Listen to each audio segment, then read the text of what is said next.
નમસ્કાર. ધોરણ 12 કોમર્સમાં પ્રકરણ નંબર 6 રોકડ પ્રવાહ પત્રક ભાગ નંબર 2 આપણે કરી રહ્યા છીએ.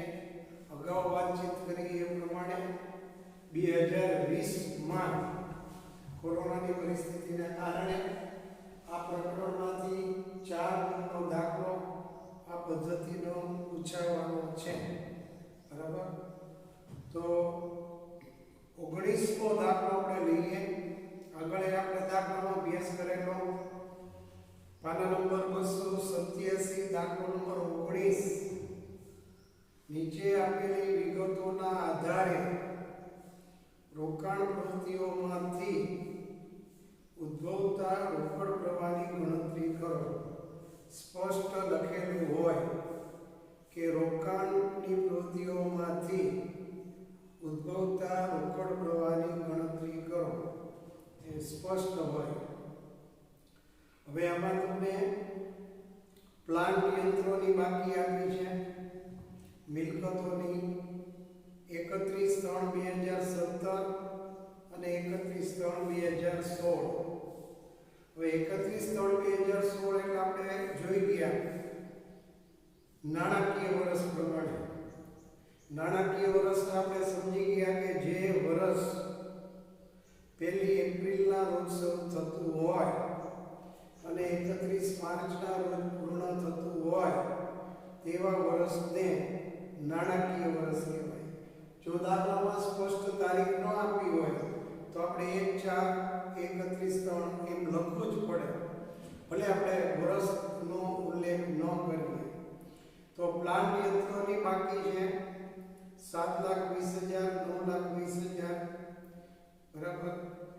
પ્લાન્ટ યંત્રોનું ઘસારા ભંડોળ, પાઘડી, પેટર્ન, 10%ના રોકાણો, સામાન્ય નામક, નફા નુકસાન ખાતું, ઇક્વિટી શેર મૂડી, બેંક લોન, ચાલુ જવાબદારીઓ, રોકાણો પર મળેલ વ્યાજ 18,000.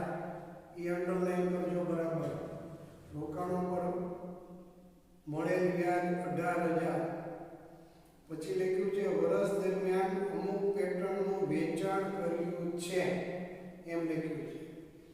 હવે ખાસ એ બાબતો યાદ રાખજો કે આ પદ્ધતિમાં મિલકતોની બાકી આપી હોય, મિલકતોનું વેચાણ આપ્યું હોય, મિલકતોનો ઘસારો આપ્યો હોય તો આપણે મિલકત ખાતા બનાવવા પડે. એટલે મિલકત ખાતા અને રોકાણોનું ખાતું બનાવવું પડે. એ યાદ રાખવાનું. જો મિલકત ખાતાની ઉધાર બાજુ તફાવતની રકમ મળે તો મિલકતની ખરીદી ગણાય. ઉધાર બાજુ તફાવતની રકમ મળે એટલે મિલકત ખાતાની જમા બાજુ તફાવતની રકમ મળે તો મિલકતનું વેચાણ ગણાય. એ મગજમાં રાખવાનું. ખરીદી બેંક ખાતે લખાય, વેચાણ બેંક ખાતે લખાય. આ પદ્ધતિમાં મિલકતના ખાતા અને રોકાણોના ખાતા તૈયાર કરવા પડે. આ યાદ રાખવું. એ બધી વસ્તુ આપી છે, તમારે યાદ રાખવાની છે. દાખલો ગણતી વેળે પેપરમાં કંઈ દર્શાવવાની જરૂર નથી. પાઘડીના માંડની વાળ્યા, પાઘડી ખાતું શા માટે નથી બન્યું? મિલકતોમાં પાઘડી જો તમને 95,000ની શરૂઆતમાં હતી તો 90,000 થયા તો પાઘડીમાં ઘટાડો થયો. જો પાઘડીમાં વધારો થતો હોય તો જ પાઘડી ખાતું બનાવવું પડે, તો ખરીદી થાય. આ તો માંડી વાળ્યા 95 ના 90 થઈ ગયા એટલે 5,000 ઘટ્યા એટલે માંડી વાળ્યા. એટલે પાઘડીના માંડી વાળ્યા હોય તો પાઘડી ખાતું બનાવવું ન પડે.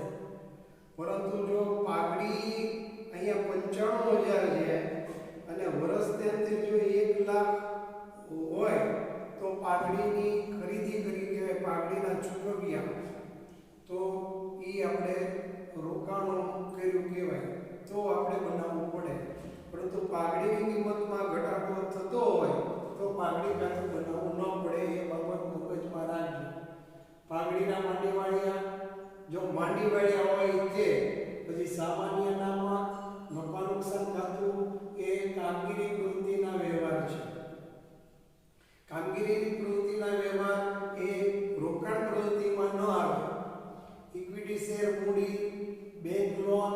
ચાલુ જવાબદારીઓ એ નાણાકીય પ્રવૃત્તિના વ્યવહાર છે.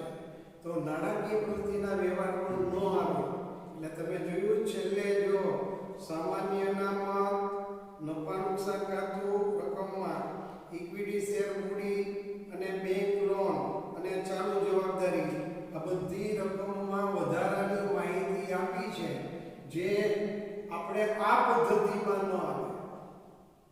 આ પદ્ધતિમાં તો માત્ર આપણે મિલકતોના જ ખાતામાં મિલકતોની ખરીદી, મિલકતોનું વેચાણ એ જ આવશે. હવે મિલકતોના ખાતામાં આપણે બનાવવું પડશે પ્લાન્ટ યંત્રોનું ખાતું, પેટન્ટ ખાતું અને 10%ના રોકાણોનું ખાતું. એટલે મેં અહીંયા લખ્યું છે કે આ પદ્ધતિમાં મિલકતના ખાતા અને રોકાણોના ખાતા તૈયાર કરવા પડે. એ ધ્યાન આપજો બરાબર. તો પ્લાન્ટ યંત્રોનું ખાતું આપણે 11મા ધોરણમાં ખાતા વ્યયના પ્રકરણમાં શીખી ગયા હતા. તો કોઈ પણ મિલકતનું ખાતું હોય તો ઉધાર અને જમા એ બાજુ હોય. તારીખ, વિગત, નોંધપાના નંબર, રકમ રૂપિયા, તારીખ, વિગત, નોંધપાના નંબર, રકમ રૂપિયા એ રીતે ખાના દોરી નાખવાનું. મિલકતની હંમેશા શરૂઆતની બાકી ઉધાર હોય અને બાકી આગળ લઈ ગયા જમા બાજુ હોય. મેં હમણાં જ વાત કરી એ પ્રમાણે જો તફાવત ઊભો થતો હોય, ઉધાર બાજુ જો તફાવત હવે લખ્યું છે, ઉધાર બાજુ તફાવત ઊભો થતો હોય તો મિલકતની ખરીદી બેંક ખાતે લખવાની. ખરીદી કરો એટલે પૈસા ચૂકવવા પડે એટલે બેંક ખાતે લખવું પડે. મિલકતનું વેચાણ જો જમા બાજુ તફાવત ઊભો થતો હોય તો મિલકતનું વેચાણ ગણાય એ તમારે બેંક ખાતે લખવું પડે. હવે જો પેલા બાકી આગળ લેવા 7,20,000 1 1/3/2016 એટલે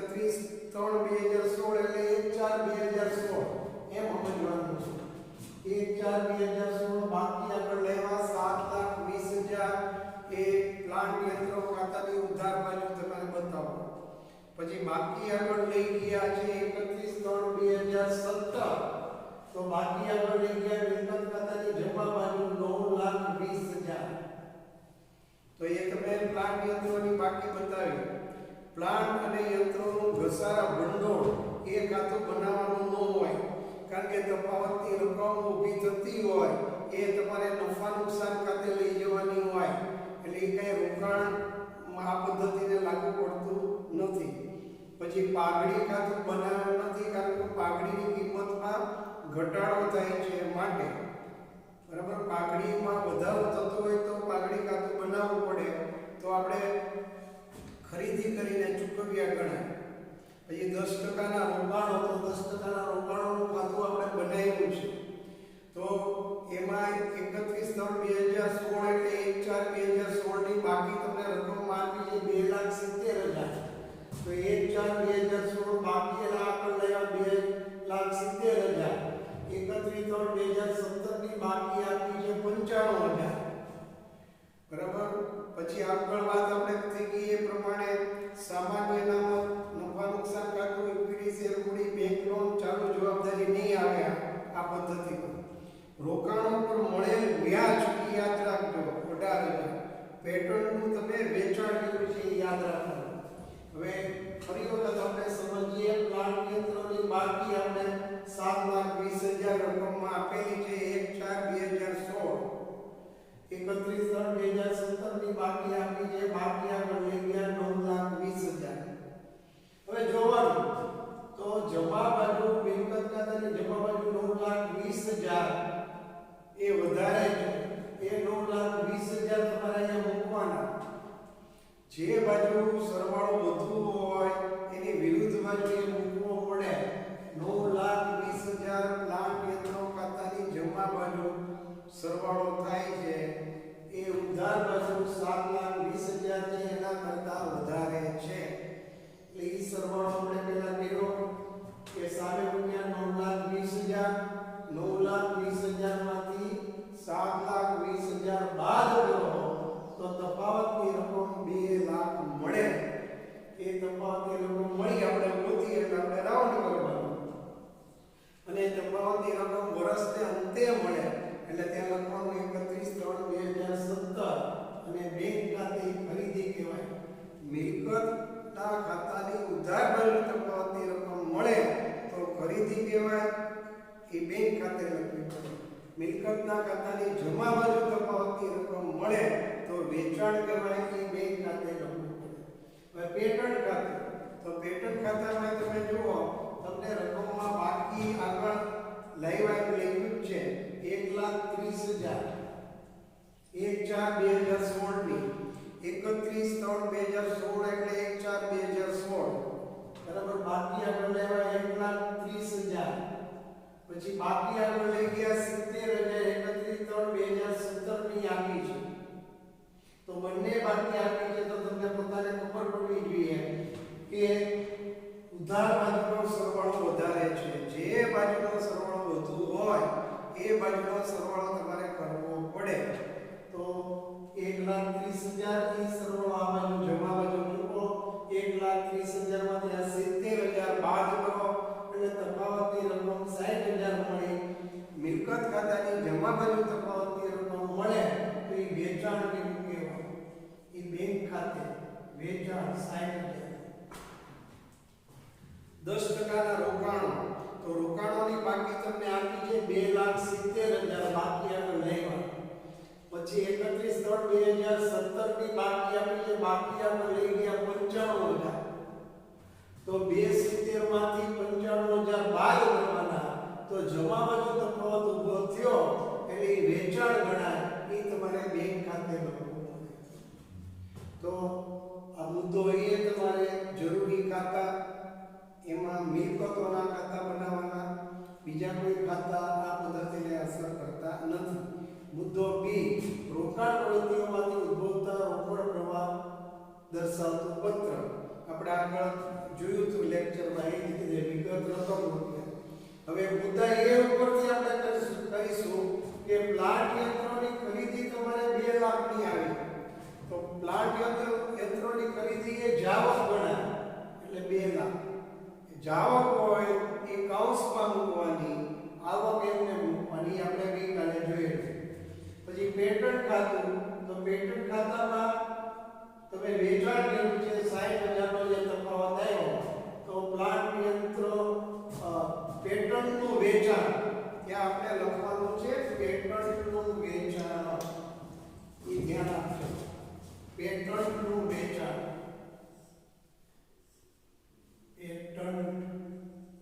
પેટન્ટનું વેચાણ તમારે 60,000 બતાવો. પેટન્ટનું વેચાણ 60,000. પછી 10% ના રોકાણોનું વેચાણ તમારે 1,75,000. અને રકમમાં તમને રોકાણોનું વ્યાજ આપ્યું એ આવક ગણાય 18,000, એ તમારે લખવાનું. તો 60,000 1,75,000 અને 18,000 આ તમારી આવક છે. આવકનો સરવાળો વધારે થઈ જાય છે, એમાંથી જાવકનો સરવાળો 2 લાખ તમારે બાદ કરવાનો એટલે તફાવત 53,000. આવકનો સરવાળો વધુ છે એટલે તફાવત 53,000 પ્લસમાં દર્શાવવો પડશે. એટલે અહીંયા જવાબ આવે રોકાણ પ્રવૃત્તિમાંથી ઉદ્ભવતો આવક રોકડ પ્રવાહ. આ બધા મુદ્દા ખાસ જોજો. અને હવે જુલાઈ 19 નો દાખલો આપણે પૂછાયો, એ પણ ગણી અને જેવો 4 માર્કની રીતે પૂછાય, એ માટે આપણે જુલાઈ 19 નો દાખલો આ પદ્ધતિનો જોઈએ. રાજનગર લિમિટેડની નીચે આપેલ વિગતોના આધારે રોકાણ પ્રવૃત્તિનો રોકડ પ્રવાહ શોધવા. રકમ છે યંત્રની શરૂઆતની બાકી 9 લાખ, યંત્રોની આગળની બાકી 8 લાખ, વર્ષ દરમિયાન વેચેલ યંત્રની ચોપડે કિંમત, ખાસ ધ્યાન રાખજો 50,000, યંત્ર પર ગળેલ ઘસારો 1 લાખ, યંત્રની વેચાણ કિંમત 30,000. એટલે કહેવાનો મતલબ 50,000 નું યંત્ર જે તમારે ચોપડે કિંમતનું હતું, બરાબર, બુક વેલ્યુ હતી એની, એ તમે 30,000 માં વેચો. 50,000 નું યંત્ર તમે 30,000 માં વેચો તો તમને 20,000 નુકસાન થયું, એ મગજમાં રાખજો. એટલે મેં અહીંયા તમને ખુદડી કરી છે કે ભાઈ તમને સમજાય એટલા માટે. હવે દાખલો આપણે ગણીએ.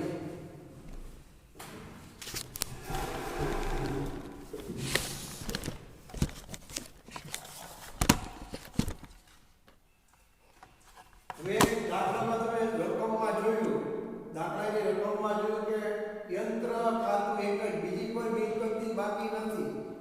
તો અગાઉ આપણે જોયું એ પ્રમાણે યંત્ર, જમીન, મકાન, ફર્નિચર, વાહનો આ બધી મિલકતો ગણાય. તો એ જે કંઈ યંત્ર ખાતું હોય, ફર્નિચર ખાતું હોય, શબ્દ મિલકત ના બદલાવતા રહે, બાકી રકમ આ રીતની હોય. તો યંત્ર ખાતું એક જ બનાવવાનું છે મુદ્દા એમાં, અને મુદ્દા બીમાં રોકાણ પ્રવૃત્તિમાંથી ઉદ્ભવતા રોકડ પ્રવાહનું પત્રક બનાવવાનું. તો યંત્રની બાકી તમને રકમમાં જોઈ 1/4/2000 વર્ષ નથી, 1/4 બાકી આપણે લેવા 9 લાખ કરી નાખવાનું. એ શરૂઆતની બાકી, આખરની બાકી તમને આપી, બાકી આપણે લઈ ગયા 8 લાખ. એ પેલા જગ્યા મૂકીને લખી નાખવાનું. હવે તમને કીધેલું છે કે યંત્રનો ઘસારો, બરાબર? તો યંત્રનો ઘસારો તેની આમનોંધ આપણે જોઈ ગયા, ઘસારા ખાતે ઉધાર, યંત્ર ખાતે જમા. તો એ ઘસારો જે હોય 31 આ બધું 31 જ ગણવાનું. એ ઘસારા ખાતે 1 લાખ. હવે જે યંત્ર વેચ્યું છે એ યંત્રનું વેચાણ, યંત્ર તમે રકમમાં જોજો 30,000 માં વેચ્યું, તો બેંક ખાતે વેચાણ 30,000. હવે મેં તમને ત્યારે જ રકમમાં સમજાવ્યું કે ચોપડે કિંમત 50,000 છે, તમે 30,000 માં વેચ્યું તો તમને નુકસાન 20,000 નું થયું, તો એ યંત્ર વેચાણના નુકસાન ખાતે 20,000. નુકસાન હોય તો મિલકત ખાતાની જમા બાજુ આવે, નફો હોય તો મિલકત ખાતાની ઉધાર બાજુ આવે. હવે જમા બાજુનો સરવાળો વધારે છે 9,50,000, તો 9,50,000 માંથી 9 લાખ તમે બાદ કરો તો 31 તફાવત તમને મળશે 50,000. આપણે અગાઉ જોઈએ એ પ્રમાણે મિલકત ખાતાની ઉધાર બાજુ જો તફાવત મળતો હોય તો એ મિલકતની ખરીદી ગણાય, એ તમારે બેંક ખાતે લખવાનું. બરાબર? હવે મુદ્દો બી રોકાણ પ્રવૃત્તિમાંથી ઉદ્ભવતા રોકડ પ્રવાહ દર્શાવતું પત્ર, વિગત અને રકમ રૂપિયા. તો આમાંથી આપણે જોયું યંત્રનું વેચાણ જ આવશે, વેચાણ તમારી આવક છે 30,000, બરાબર? બાકી આ નહીં આવે. મિલકતોમાંથી વેચાણ અને ખરીદી જ આવે, નુકસાન ન આવે. આપણે આગળ જોઈ ગયું, બરાબર? કે નફો ન આવે. તો યંત્રની ખરીદી 50,000. હવે ખરીદી કરી જાવક પણ કહેવાય, વેચાણી તમારી આવક કહેવાય. વેચાણ એ જમા બાજુથી તમને મળ્યું, ખરીદી કરીએ જાવક તફાવત મેળવીએ તો 50,000 સરવાળો વધુ છે, એમાંથી 30,000 બાદ કરો તો તફાવત 20,000 માઈનસનો સરવાળો વધારે આવે, એટલે કૌંસમાં મૂકવાનો. તો લખવાનું રોકાણ પ્રવૃત્તિઓમાંથી ઉદ્ભવતો જાવક રોકડ. આ જ રીતનો દાખલો તમારે જુલાઈ 19 જેવો એક્સ્ટ્રા એકો છે. જોન લિમિટેડની નીચે આપેલ વિગતોના આધારે રોકાણની પ્રવૃત્તિઓમાંથી ઉદ્ભવતા રોકડ પ્રવાહની ગણતરી કરો. યંત્રોની શરૂઆતની બાકી 4,50,000, યંત્રોની આખરની બાકી 4 લાખ. વર્ષ દરમિયાન વેચેલ યંત્રની ચોપડે કિંમત, બરાબર, 25,000. યંત્ર પર ઘસારો 50,000, યંત્રની વેચાણ કિંમત 15,000.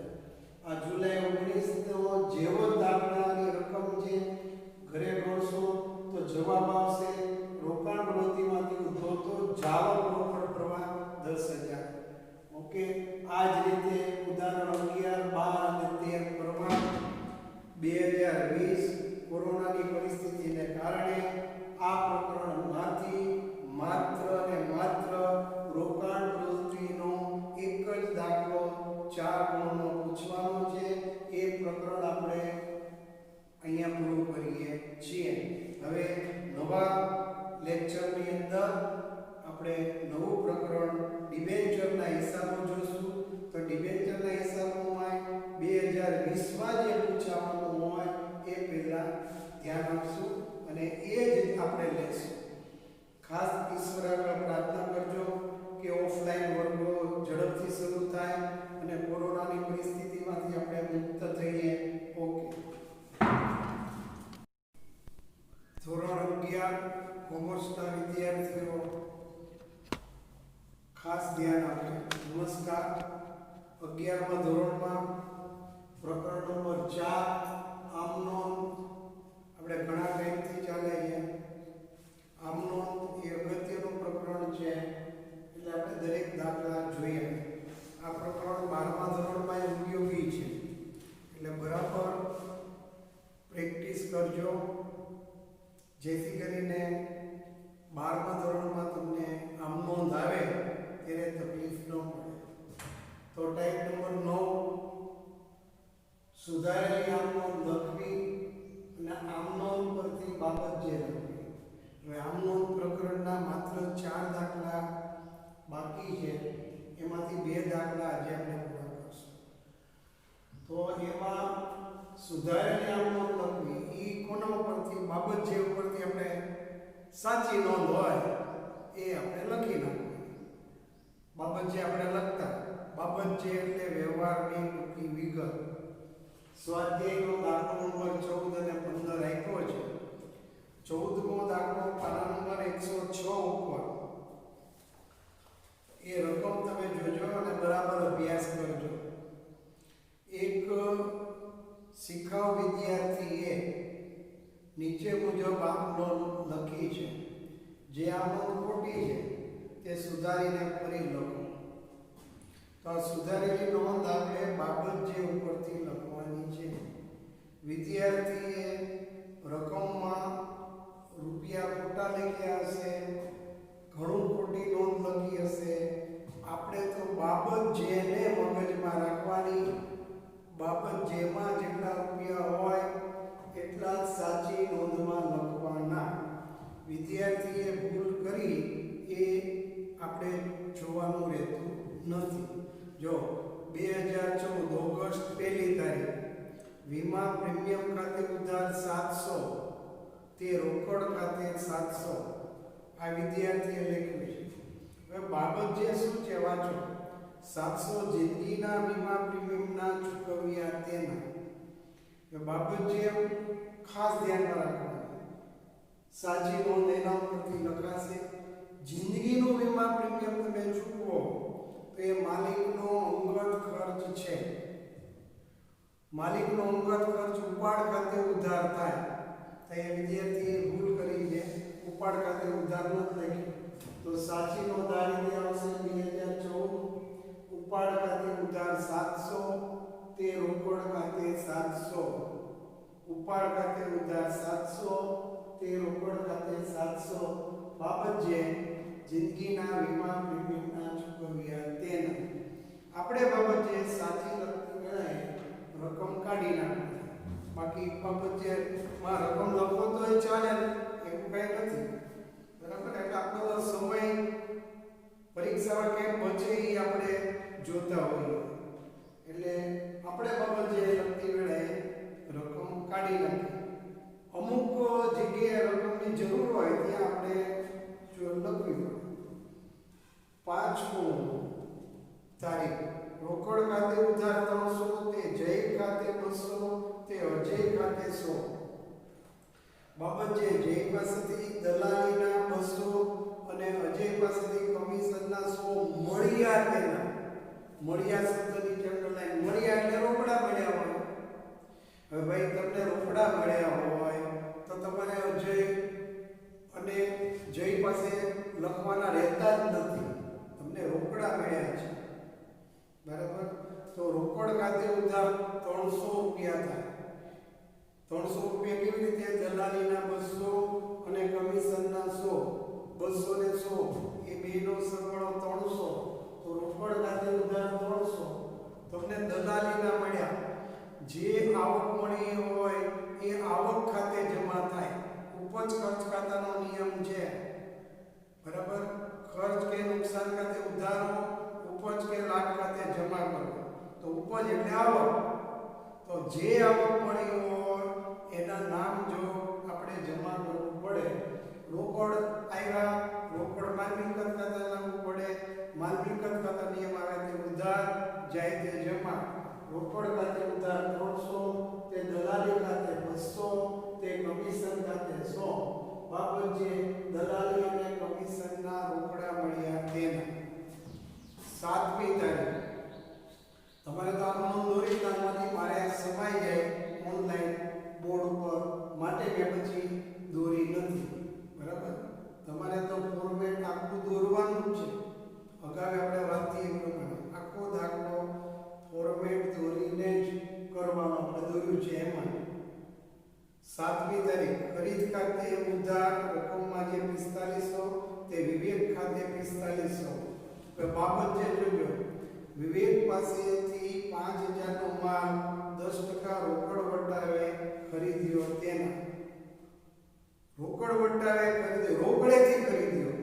રોકડેથી તમે ખરીદો તો તમને રોકડ વટાવો મળે.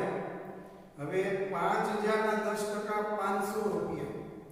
હવે આપણે એને 4500 આપવાના થાય તો માલ ખરીદી એટલે ખરીદ ખાતે ઉધાર પૂરેપૂરી રકમ 5000 તે રોકડ ખાતે 4500.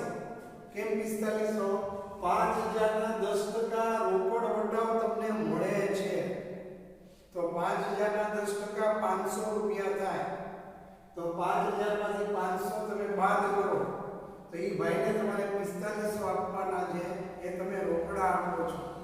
ખરીદ ખાતું માલ મિલકતમાં આવે, માલ મિલકત ખાતો નિયમ આવે તે ઉધાર જાય તે જેમાં રોકડ ખાતું એ માલ મિલકતમાં આવે. હવે ખરીદ્યો તમે માલ 5000 નો, રોકડા તમે 4500 આપો છો. રોકડ વટાવ તમને મળે છે 500. 5000 ના 10% 500 વટાવ મળે છે એટલે ઉપજ ખર્ચ ખાતા લાગુ પડે. ઉપજ ખર્ચ ખાતો નિયમ ખર્ચ કે નુકસાન ખાતે ઉધાર, ઉપજ કે લાભ ખાતે જમા, વટાવ ખાતે 500. બરાબર? બાબત જે 10% રોકડ વટાવે રોકડેથી વિવેક પાસેથી માલ ખરીદ્યો તેને.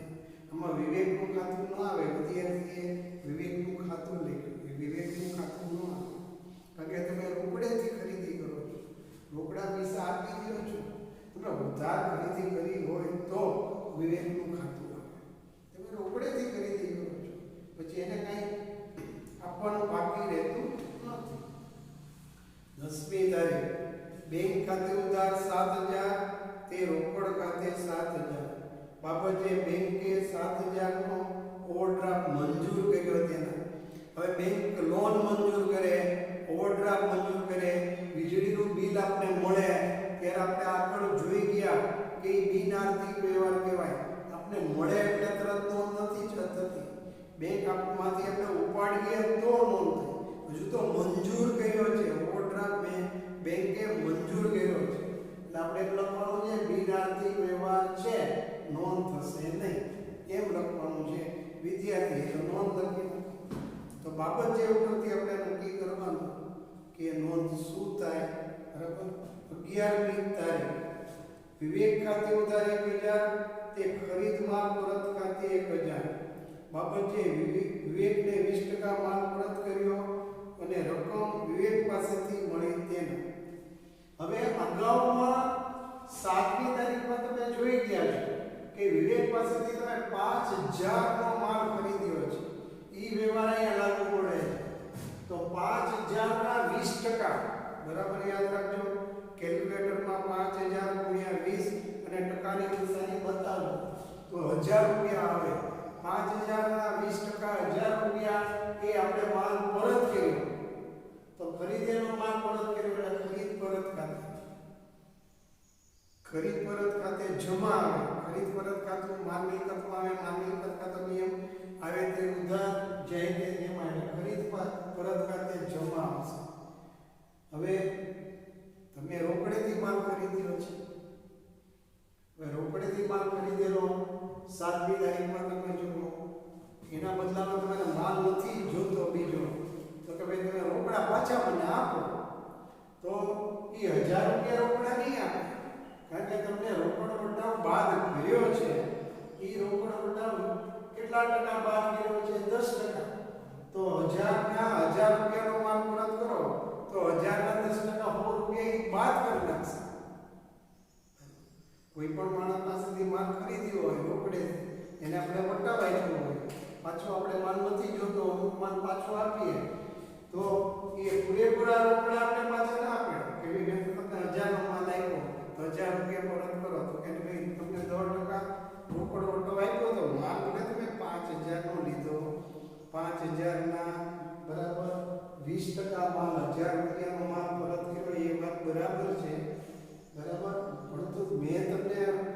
ઓછા લીધા તમારી આગળથી તો 1000 ના તમારી આગળથી મેં 10% રોકડ વટાવ તમને આપ્યો તો 1000 ના 10% એટલે 100 રૂપિયા થાય તો વટાવ ખાતે ઉધાર 100 રોકડ ખાતે ઉધાર 900 એ આપણે રોકડા 900 જ આવશે 100 રૂપિયા એને વટાવ આપ્યો છે એ નહીં આપે તો આપણી પાસે રોકડ ખાતે ઉધાર 900 થશે વટાવ ખાતે ઉધાર 100 તે ખરીદ પરત ખાતે 1000 બાબતે વિવેકને 20% માલ પરત કરતા રોકડ મળી તેને તો રોકડ આપણે 900 રૂપિયા જ મળે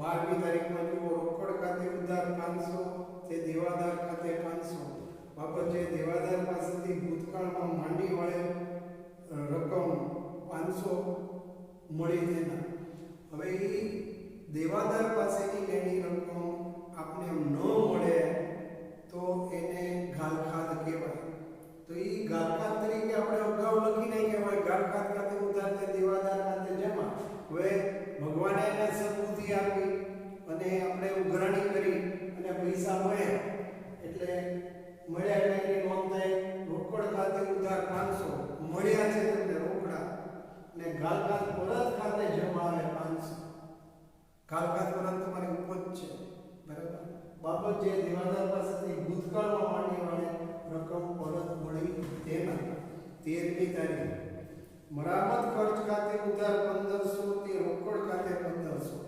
મરામત એટલે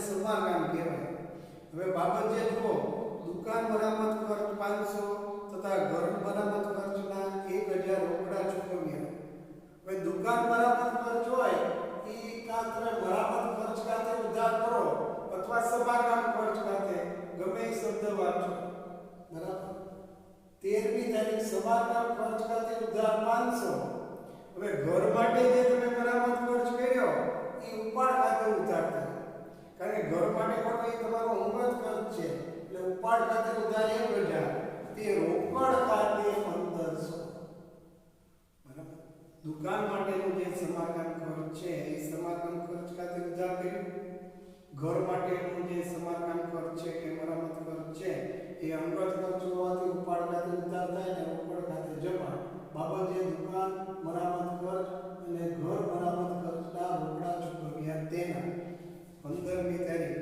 છેલ્લો વ્યવહાર છે મજૂરી ખાતે ઉધાર તે રોકડ ખાતે 800 રૂપિયા યંત્ર ગોઠવવાની મજૂરીના રોકડા ચૂકવ્યા તેના આપણે અગાઉ જોઈ ગયા કે કોઈ પણ મિલકત ખરીદો કોઈ પણ મિલકત મકાન ફર્નિચર યંત્રો વાહનો કોઈ પણ મિલકત ખરીદો એ મિલકત ખરીદવા પાછળ તમે ખર્ચ કરો દલાલીના ચૂકવ્યા દસ્તાવેજના ચૂકવ્યા મજૂરીના ચૂકવ્યા એ બધું મિલકત ખાતે ઉધાર થાય બરાબર એ મગજમાં આપણે નિયમ હોવો જોઈએ તો તમે યંત્ર ખરીદો તો યંત્ર ખાતે ઉધાર થાય એ વિદ્યાર્થીએ ખોટી નોંધ લખી છે મજૂરી ખાતે ઉધાર ન થાય યંત્ર ખાતે ઉધાર 800 તે રોકડ ખાતે 800 બાબત જે યંત્ર ગોઠવવાના રોકડા ચૂકવ્યા તેના કુલ સરવાળો 9800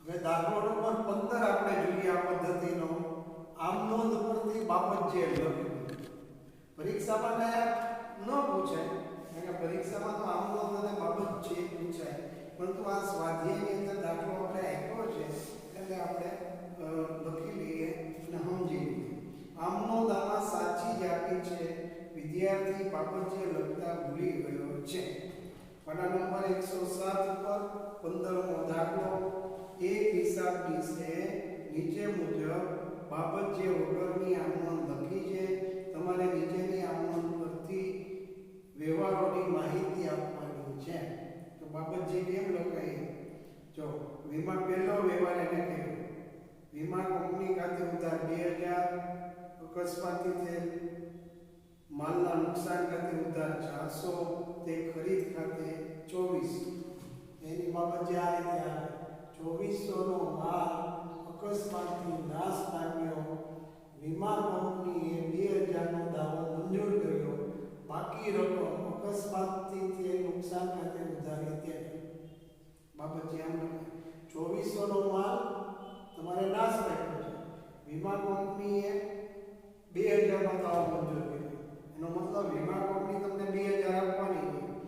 નુકસાન તમે 400 રૂપિયા જો અકસ્માતથી જે નુકસાન ખાતે 400 લખ્યા, કેવી રીતે 2400 માંથી 2000 બાદ કર્યા, વીમા કંપની જે આપવાની એ બાદ કરી. આમ નોંધ સાચી છે, બાબત છે તમારે લખવાનું. બીજું બેંક ખાતે ઉધારથી વ્યાજ ખાતે 500 બાબત જેવા બેંકે વ્યાજ જમા કર્યું તેનું. ત્રીજો વ્યવહાર રોકડ ખાતે ઉધાર 1600 તે સાયકલ ખાતે 1600 બાબત જેમાં રોકડેથી સાયકલ ખરીદ વેચી તેના. ચોથી બેંક ખાતે ઉધાર ડિવિડન્ડ ખાતે 700 બાબત જેમાં બેંકે ડિવિડન્ડના જમા કર્યા તેના. પાંચમું રોકડ ખાતે ઉધાર 7200 વટાવ ખાતે ઉધાર 800 થી વેચાણ ખાતે 8000. તો 8000 ના 10% તમે કરો તો 800 થાય. તો 8000 નો માલ 10% રોકડ વટાવે રોકડેથી વેચ્યો તેના. એ આપણે 8000 ના 10% 800 થાય. એમ આપણે વિચારવું પડે 800 કેમ લખ્યા વટાવ. છઠ્ઠો ધર્માદા ખાતે ઉધાર 2500 તે રોકડ ખાતે 1000 તે ખરીદ ખાતે 1500. તો આપણે ધર્માદામાં રોકડા અને માલ આપ્યો તેના. દુકાનમાંથી તમે રોકડા ધર્માદામાં આપ્યા છે, ખરીદ ખાતે માલ આપ્યો છે તેના.